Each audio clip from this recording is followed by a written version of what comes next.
individually and still work, but when they're all together, they just work better and they work as a whole. Hey.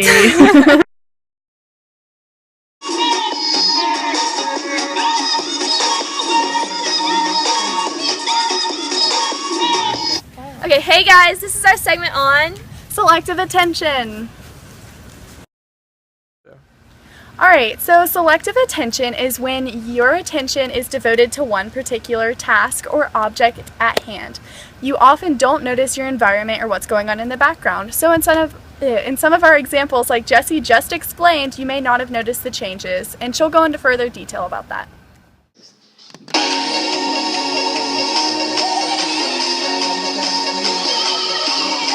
Pay attention to the ring.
And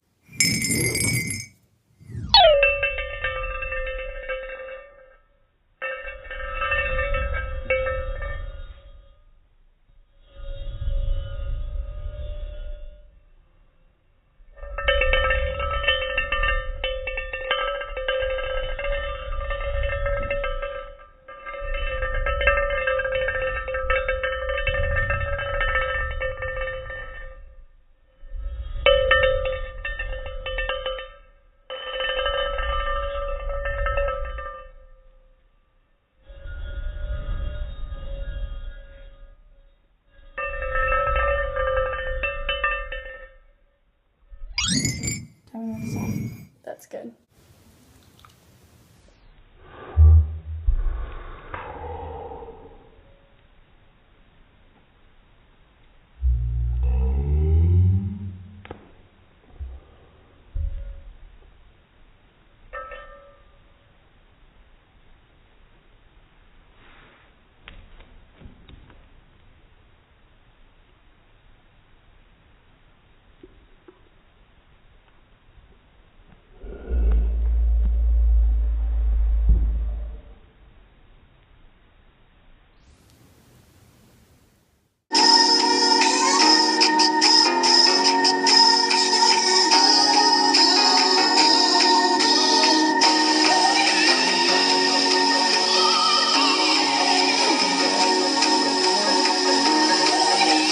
Go.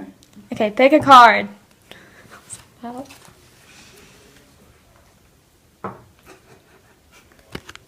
Okay, put it on the top.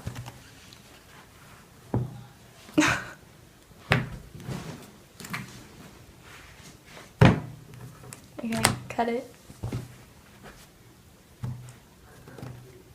Okay, stop it. He shot 37.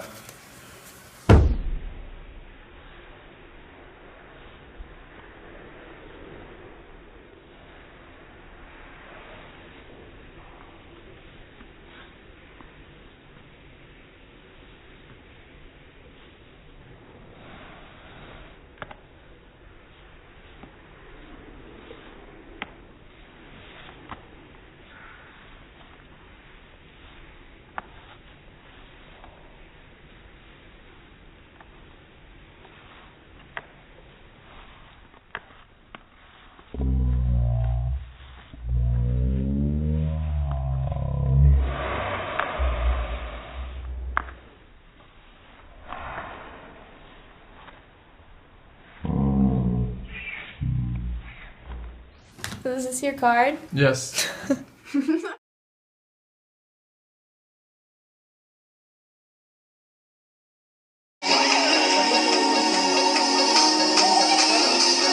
Hola, me llamo Jessie y ahorita estamos haciendo un proyecto de psicología y ahorita estás tratando a entender lo que estoy diciendo.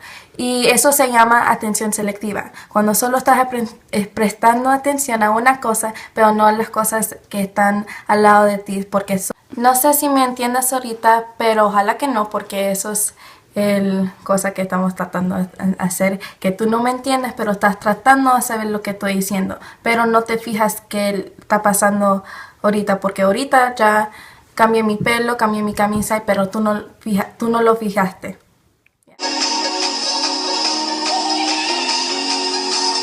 Okay, thanks for tuning in on our segment for selective attention. Jessie's going to tell us a little bit about the examples we used to represent it.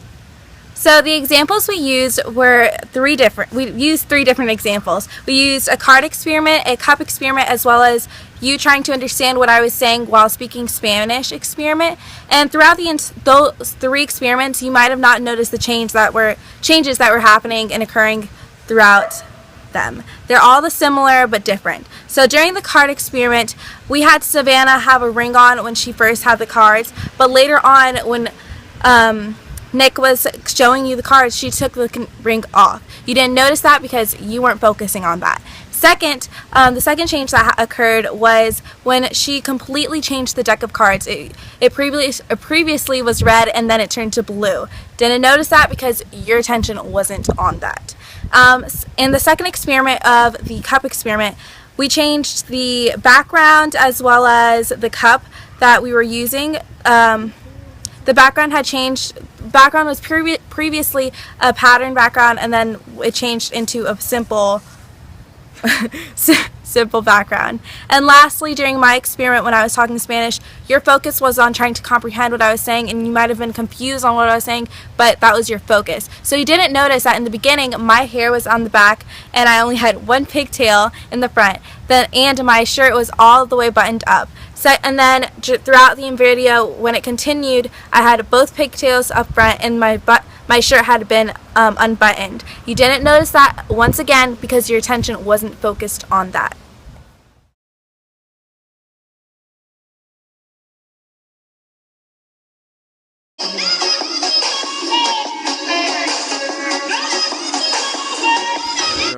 So this is our segment on kinesthesis And vestibular sensation. Well, right now I know I'm in my bedroom and I know I'm sitting on my bed and I know my feet are touching the ground. So now what do? Do I do my routine?